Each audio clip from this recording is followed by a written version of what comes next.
Hey folks, I'm making the best homemade soup ever.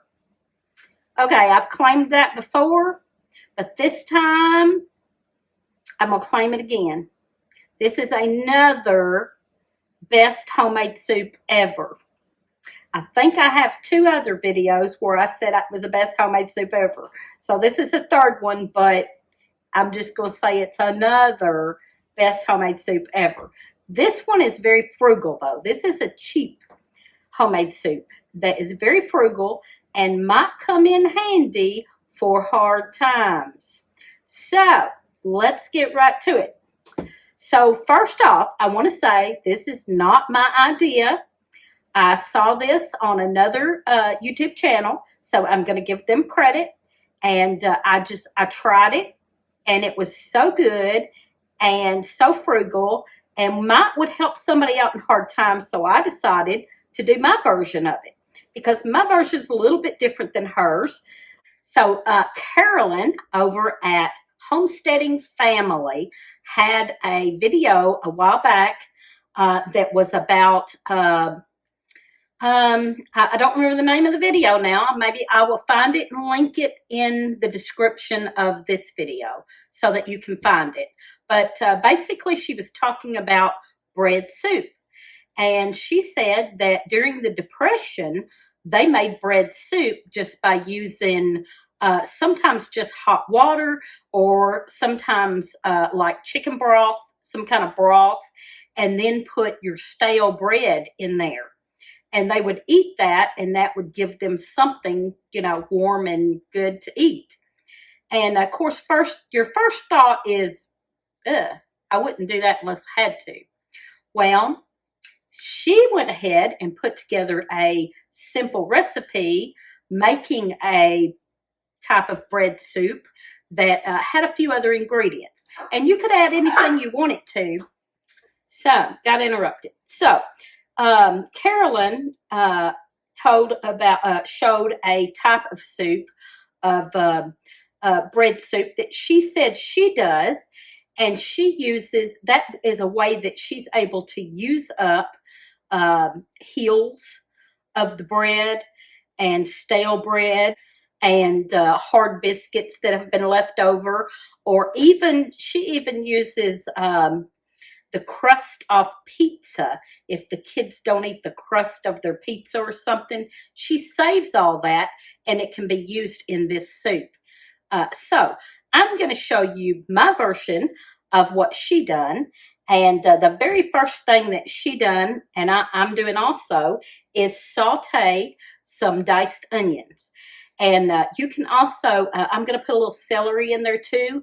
I only have some dehydrated celery, so I'm going to use that. So I will have to let it probably simmer just a little longer so that my celery gets softened up. But other than that, pretty much the same thing she done.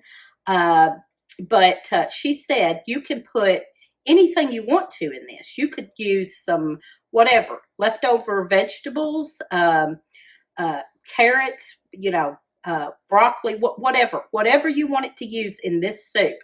Personally, I loved the onions and the celery, and I'll show you what else. Anyway, it was just the simple thing that pretty much like she done that I tried first, and it was delicious. And I've had it 2 or 3 different ways since then, but this basic one is probably an easy, frugal way to go. So here you go. I'm going to turn this down so I can show you what I'm doing, and just follow along. And like I said, you can do this recipe any way you want to with anything you want to in it. It's the basic knowledge of how simple, and then what you can do with leftover bread. Okay, so first off, I'm dicing up some onions. I think she just used like 1 onion. I love onion. I'm going to use 2. And I like everything chunky, like me. I like everything chunky. All of my soups are always chunky. So I'm not going to dice them up very, very small, and just, and also that way I also have to let it simmer a little longer, and that will help get my celery softened up too, since I'm using that dehydrated celery, dried celery. So anyway, I'm going to chop this up just a little in kind of large chunks. I think hers was quite a bit smaller, but I definitely like chunky. And I am going to saute this in butter. I believe she used an oil, which would be fine too. You could use any kind of oil. I'm thinking she might have used olive oil. I don't remember, but I'm using butter, real butter. So let me get that other onion chopped up, and then I'll come back to this. All right, so there's that other onion going in. And I'm going to just turn that on medium heat and let that get started. And I'm also going to go ahead and throw in some of this dehydrated celery. So there you go. I've done just a little handful of celery in there.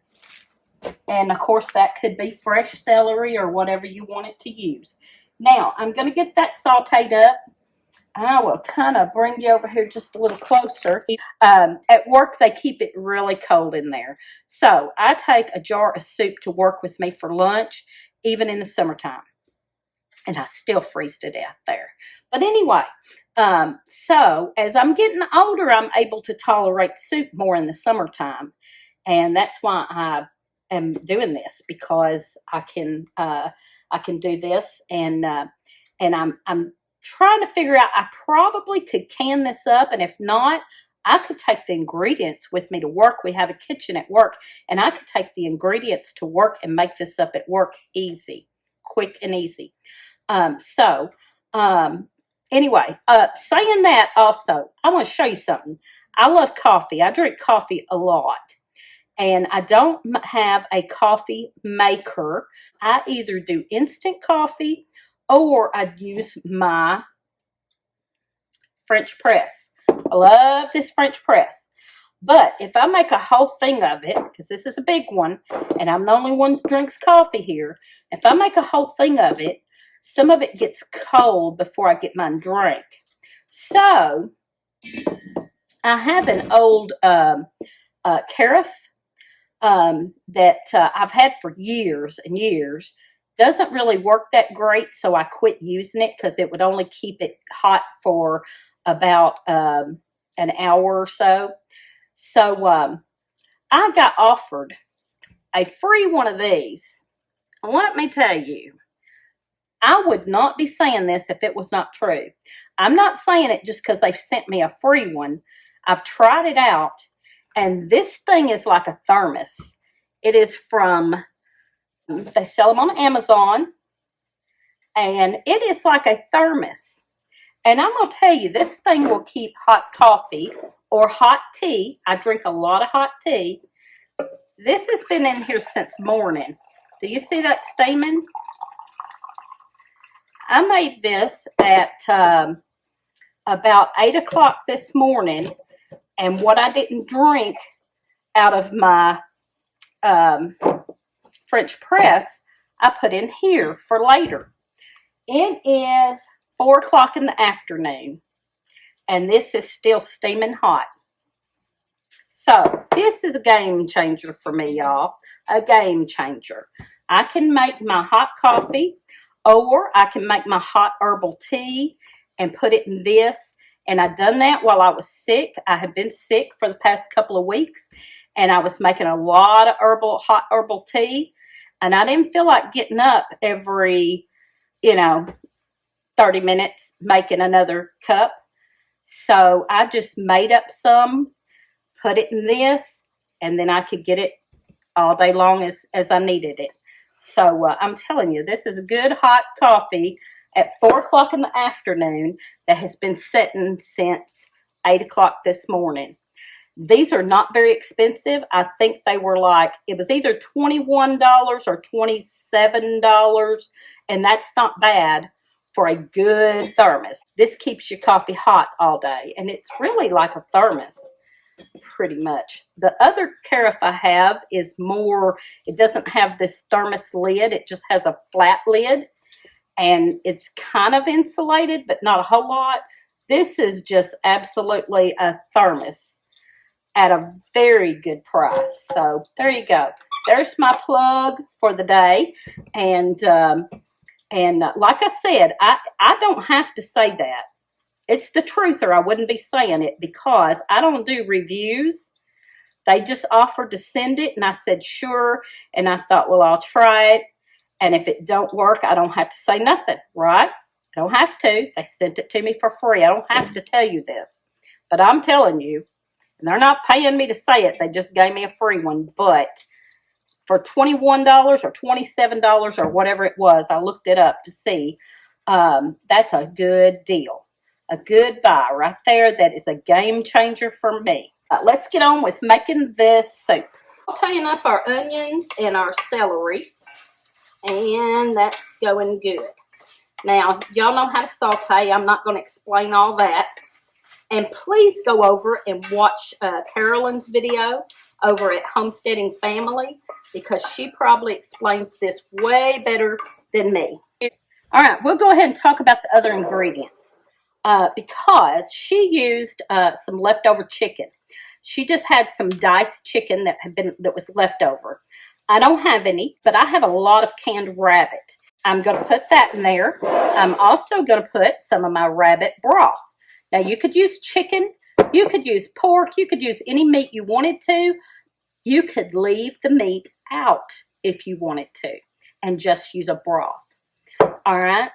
Now, I'm gonna let these, when this gets sauteed, I'm gonna put my rabbit in, and then get that warming up, and then my broth, and I'm gonna put in some spinach. Caroline used some spinach in hers, and I tried it. One of the times that I made this, I used pork, and I didn't have any spinach in the house, and I was sick. And I didn't go out to get any spinach, and I used chicken broth and no spinach, and it was still good. So this can be made very, very frugal also, and with whatever you have. But I am going to use some of this spinach because I have it out of my garden that I put in a baggie with some paper towels to keep it as long as possible. It's probably been in my refrigerator a couple of weeks now. So it's kept pretty dang good. I think there's some kale in there too. So we're going to get this finished up, and I'm going to show you some more. I'll get this rabbit put in here. Okay, y'all, this is that rabbit I canned that I put the bacon in the top of. Oh my, this is going to be so good. So I can dip this out. Oh, this is going to be good, y'all. Oh my word. This is going to be good. You ain't going to believe what a difference that bread makes. I'm going to show you here in a minute. I had a bone in there. I had to take that bone out. Okay. All right. All right, I'm going to crank that up a little bit and get that heating up real good. And I'm going to put in my broth and a little bit of spinach.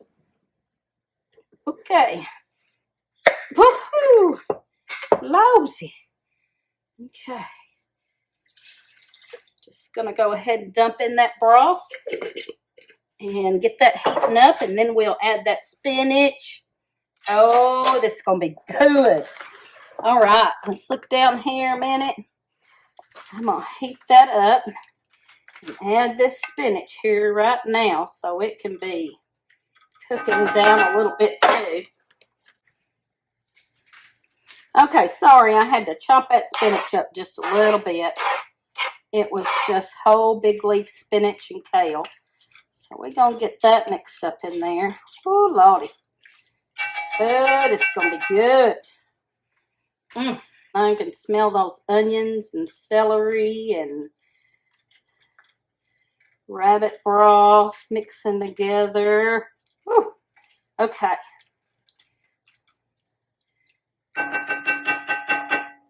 All right, I got to get this heating up good. Let's give one good look, and then I'll show you when I get done. Now, like I said, that could be chicken, pork, whatever meat you wanted to put in it, or no meat at all. All right, I didn't add a little salt and pepper. I'm adding a little bit of salt and pepper right now because I forgot that little part. They have different sizes of this. I think there was 3 sizes. And these kind people gave me a code that you can get 10% off of that. I think you just go to the Amazon and buy it, and you can use this code. I'll put in the description below. I'll put the link to it on Amazon and the code to get 10% off. Okay, folks, it's time. This has been simmering low for about 20 minutes. I let it go for about 20 minutes so the kale and spinach gets soft and, you know, everything gets cooked good and combined good. And whatever you put in it's going to be wonderful. But here's the magic. All right, you could take any kind of bread. This is a heel and a trim where some kids trimmed off their toast edge. Well, I toasted them again. And I got them a little too toasty. You know, they don't need to be that toasty. I got these a little toasty. You could use plain bread. I have used straight bread that I didn't toast. I used one of Lee's biscuits. He made biscuits a couple weeks ago, whenever it was, he made biscuits. And there was one left over that didn't get ate. I don't know how that happened. But he had one. Lee makes the best biscuits, and we have a video on that to prove it. And I used one of those in this soup. Oh, good. So anyway, I'm going to show you a little bit of bread in there. That could be plain bread or biscuit or pizza crust or whatever you have. I just toasted that leftover heel. And all right, I'm going to put you down here and let you see what I'm doing. All right, there's my bread in the bottom of my bowl. Now, you could add this if everybody was fixing to eat this right now. You could add the bread in it, but I don't like to do that because I'm the only one eating it, and I always make too much, and I can use these leftovers later on fresher bread or different bread or whatever. I said fresher bread, whatever other bread I have. So look here. I'm just going to take and dip this soup over this bread, whatever kind of bread you choose.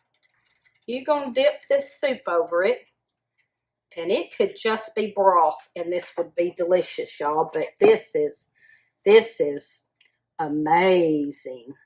Now, I'm going to tell you, like Carolyn's going to tell you when you watch her video, what's going to happen is this bread's going to get soggy in there. That bread's going to soften up and get soggy and thicken this. And it's going to thicken that broth or that soup up a little bit.